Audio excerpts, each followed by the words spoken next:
c'est la Philippe, relation. tu élèves des veaux, c'est ça? Oui, oui, j'élève des veaux. Des vaches aussi, Oui. bien sûr. Euh, c'est quoi ce métier? Com- Combien d'heures tu fais pour élever tes animaux?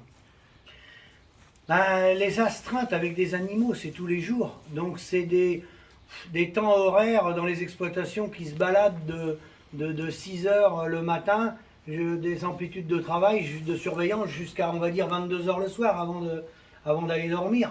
Il peut y avoir des interventions la nuit aussi, s'il y a des problèmes ou si les vaches, elles n'arrivent pas à faire leur veau.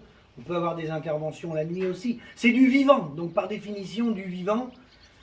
Ça peut être à 14 heures qu'il a un problème, ça peut être n'importe quand, le jour de Noël, lui il ne sait pas que c'est le jour de Noël. Les animaux, c'est toute l'année. Et la problématique, c'est que ce métier-là n'a pas été valorisé, n'a pas été reconnu tel qu'il aurait dû être reconnu pour le travail qu'on fait, pour l'entretien de l'environnement qui est fait par les agriculteurs. On apporte la nourriture, on entretient les territoires. Et comme il n'y a pas de rémunération en face, les gens maintenant ils cherchent des leviers. Alors au début des années 70, ça s'est industrialisé l'agriculture. Les gens se sont endettés et ils se sont aperçus qu'ils n'arriveraient pas à s'en sortir qu'avec des revenus agricoles. Donc les épouses ont été travailler à l'extérieur, c'était la première révolution. Elles ont été dans les usines ou infirmières ou enseignantes. Et ensuite, les gens, ils ont cherché des leviers, les gens, ils ont été double actifs. Ils ont été travailler dans l'entreprise agricole en plus de la ferme. Ils acceptent facilement les parcs éoliens, le photovoltaïque, l'agrivoltaïsme, parce que la méthanisation, parce que tout ça ramène des revenus extérieurs aux revenus agricoles. Parce que le problème, là, on est devant des veaux. Bon, bah, les veaux, ceux qu'on garde, on les élève pour faire la relève, pour faire des vaches. Mais ceux qu'on vend, il y a 2 Hollandais qui ont la main sur le marché du veau en Europe. Ils ont même une plateforme aux États-Unis. Et c'est eux qui décident les prix des veaux. Donc les veaux, en ce moment, ils sont plutôt ils peuvent être de 150, de 120 à 200 euros. Ils ont augmenté par rapport à il y a quelques années. Mais il y a des moments, ils valent 20 euros ou 10 euros, ou même ils n'en volent pas. Donc il y a deux oligopoles qui ont la main. Même il y a même eu des primes pour tuer les veaux à des moments donnés. Donc on est dans un modèle qui est fou. Ok. C'est un modèle qui est fou. Quelqu'un qui élève donc vaches et veaux, il gagne combien par mois? Ah ben, sur une moyenne, si on fait des moyennes, hein, un éleveur avec amortissement, quand il s'est prélevé 1000 euros, autour de 1000 euros, ça peut être 900 ou 1150, 1100, mais 1000 euros sur une carrière. Donc Ah, on fait plus de 50 heures par semaine pour 1 000 euros? oui, oui, faut compter. On ne peut pas faire beaucoup moins de 10 heures par jour. Ok. Ah non. Et De 7 moyenne, jours? hein, parce que le dimanche, Et, on essaye d'en faire moins, mais on en fait 13 le mardi ou le.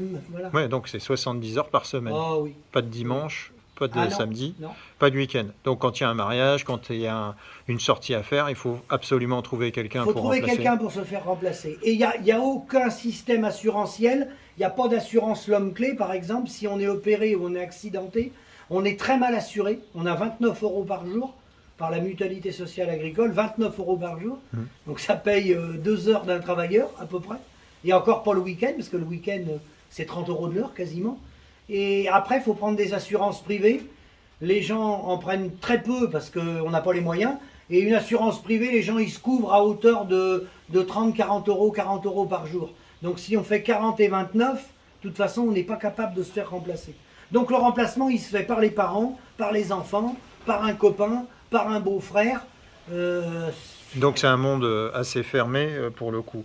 Mais si j'ai bien compris, donc on fait 70 heures par semaine pour 1 000 euros par mois. Donc de en moyenne. gros, avoir une éolienne dans un champ maintenant, ça peut être une source de revenus annexe. Donc Oui, tous, l'éolienne sur une année peut rapporter autant que tout le travail de l'année fait par l'agriculteur, sans voilà. travailler. Alors tous ceux qui sont contre les éoliennes, tous ceux qui sont contre ce type de fausse écologie, d'après eux, Oui, ils ont intérêt à consommer local auprès des producteurs, oui. valoriser leur travail, les aider à mettre la main sur l'outil de transformation, parce que là, effectivement, on fera un travail écologique de relocalisation de l'alimentation, et donc on va beaucoup plus travailler avec cette résilience alimentaire sur les questions d'aliments bon pour la santé en local, mais aussi l'énergie plus localisée pour éviter qu'on se retrouve encore avec des grands machins qui centralisent tout, hein, des grandes sources d'énergie qui centralisent tout, et beaucoup plus miser sur ce qui va faire qu'en cas de panne, on ait des petits blocs autonomes. Oui. Hein, voilà. C'est ça l'idée d'essayer de penser résilience, c'est valoriser le métier des producteurs bio locaux, hein, qui se donnent beaucoup de mal. 70 heures pour 1 000 €, c'est quand même inacceptable. On ne comprend pas que ça existe dans le droit du travail. Avec amortissement. Voilà. Aucune ferme aujourd'hui en France n'est autonome sans la PAC. Ah ben non, sans la PAC, tout le monde est en cessation de paiement. À part les champenois, voilà, quelques petites niches. Mais de toute façon, sans les aides, sans aucune aide, le calcul, j'ai fait une approche, il y a 5-6% des agriculteurs, enfin c'est beaucoup des viticulteurs d'ailleurs, qui sont capables de vivre sans aucune aide. Sinon, sans les aides, le système, tout le monde est en cessation de paiement. De plus en plus, on a des grands acteurs financiers qui rachètent des terres, ce qui fait que ça va devenir inassurable parce que c'est un gars avec des grosses machines pour des centaines d'hectares. Oui. Mais en cas de problème, parce que c'est du connecté, donc c'est du numérique, en cas de gros problème sur le numérique, on a des pertes d'exploitation, donc ça devient inassurable. Donc une nouvelle fois, autant soutenir les petits producteurs locaux qui essaient de bien faire dans des conditions anormales au regard du Code du travail. Je répète, 70 heures pour 1 000 €. Les aider à ne pas tomber dans le panneau de certaines solutions faciles, mais qui apportent, comme on en parlait avec l'éolienne, des revenus complémentaires. Sinon, ils ne peuvent pas faire autrement. Tu es ici sur une exploitation familiale. Tu as commencé à exploiter en quelle année ? J'ai commencé à exploiter le 1er janvier 1988. Il y avait combien de fermes aux alentours ? Il y en avait, moi, mon père, quand il est arrivé, il y en avait 7 dans le village, mais moi, avec autour du village, on était encore plus 4-5 autour de chez moi. On est en 2024, combien il y a de fermes ? Il y avait 145 fermes dans la commune à la sortie de la guerre. Ouais. Aujourd'hui, on doit être 22 ou 23. Hein. Il y a 3146 hectares sur ma commune. Et il y a des doubles actifs là-dedans. Ce que j'appelle les doubles actifs, c'est l'homme et la femme. C'est-à-dire que les gens, ils ont tous les deux une autre activité. Alors qu'avant, les gens, ils vivaient de l'exploitation. Voilà. Ils s'en allaient pas porter le pain la nuit, parce qu'on a maintenant des gens qui ont monté des élevages, ils s'en vont porter les journaux la nuit avant de travailler dans l'élevage, pour arriver à compenser, essayer de se prélever un SMIC, en allant porter les journaux la nuit. Parce que l'élevage dégage que 1 000 €. Bon, on sait que l'agriculture est un secteur qui dégage énormément de CO2, donc soutenir les producteurs locaux pour des questions de résilience, les aider à trouver les moyens de remettre la main sur l'outil de transformation. L'outil de transformation, c'est par exemple l'abattoir, c'est par exemple ce qui va permettre de faire du beurre, des yaourts, ce qui va permettre de transformer les céréales. Ça, c'est vraiment faire de l'écologie. On met au défi nos ingénieurs de faire le calcul de ce que peut être un avenir avec du tout connecté dans l'agriculture et un avenir CO2 avec juste des gens qui sont plus conscientisés sur les territoires et qui consomment plus local. Oui, voilà. La clé, elle est là de revenir sur du local à travers des modèles comme SOS Mer, parce que là, le fait de commercialiser des animaux comme ça ou du lait, avant d'arriver dans les grandes surfaces, les coefficients, les marges, elles sont multipliées par 5 ou 6 déjà. Des gens qui les coopératives, tout ce réseau-là, c'est multiplié par 5 ou 6. Donc automatiquement, le consommateur, il va toujours payer cher, et nous, on ne sera jamais payé.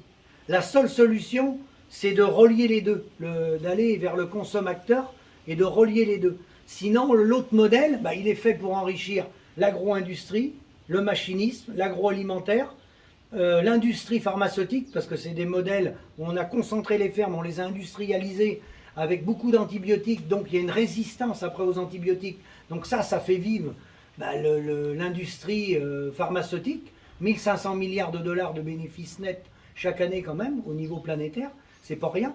Hein. Et puis après, tout ce qui est phytosanitaire aussi. Ce modèle-là entraîne le business des phytosanitaires, 50 milliards à peu près. Donc toutes ces sommes-là sont gigantesques, et il n'y a aucun homme politique qui a eu le courage de mettre les pieds dans le plat, parce qu'ils sont tous plus ou moins liés à des structures qui sont rattachées à ces géants de l'industrie. Donc pensez à consommer local pour l'écologie. Consommer local, oui. En plus, c'est meilleur pour la santé, ça coche toutes les cases. L'environnement, le CO2, La santé, résilience, voilà. la sécurité pour les mairies en cas de crise. Voilà. Et puis là, on a des animaux. Vous voyez, j'ai des animaux, ils sont pas plus de 6 de toute façon.